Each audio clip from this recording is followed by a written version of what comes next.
Got an Allen Bradley 1500. Customer's complaining of a bad display.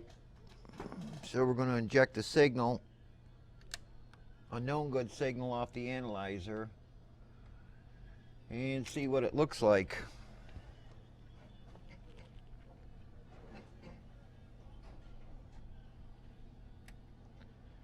Okay, nothing but lines. No display, very little video resolution. We've either got a main board failure, component failure, or a bad LCD. So what we're going to have to do is check the LCD next.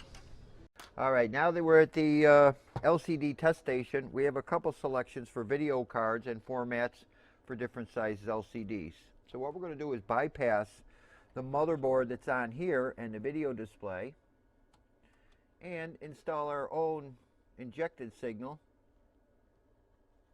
using the same analyzer that we have at our benches.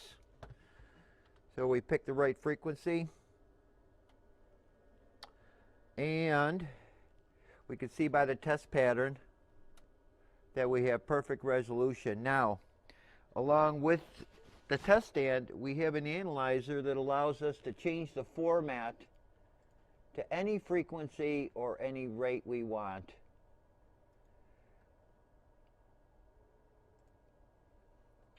So we're going to go and change that.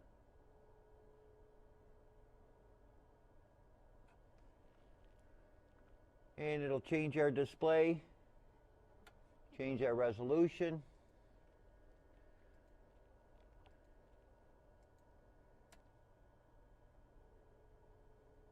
And you can see that the video response is normal. So now that has eliminated having to guess or order parts that the unit does not need. So what we'll do is we'll go back to the bench, pull off the motherboard, and locate where our problem is. And that's where we'll start back. Now,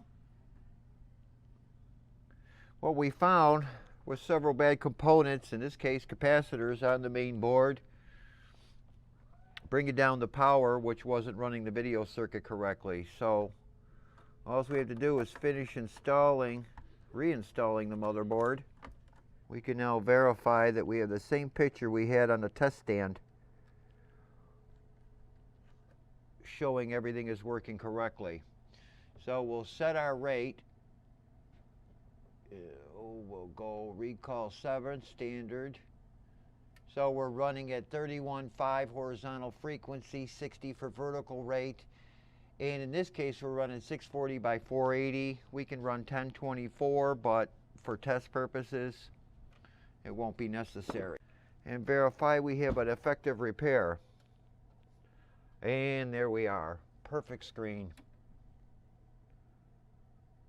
That's exactly what you want to see. And you notice the picture is too wide. Well, the advantage of using this analyzer is you can change the rate. We could change it from 480 to 400, 1024, and you can see our display changes with a frequency change. So this just allows us to check a multitude of different applications. With that, we have an effective repair, not needing to order or replace parts that weren't necessary.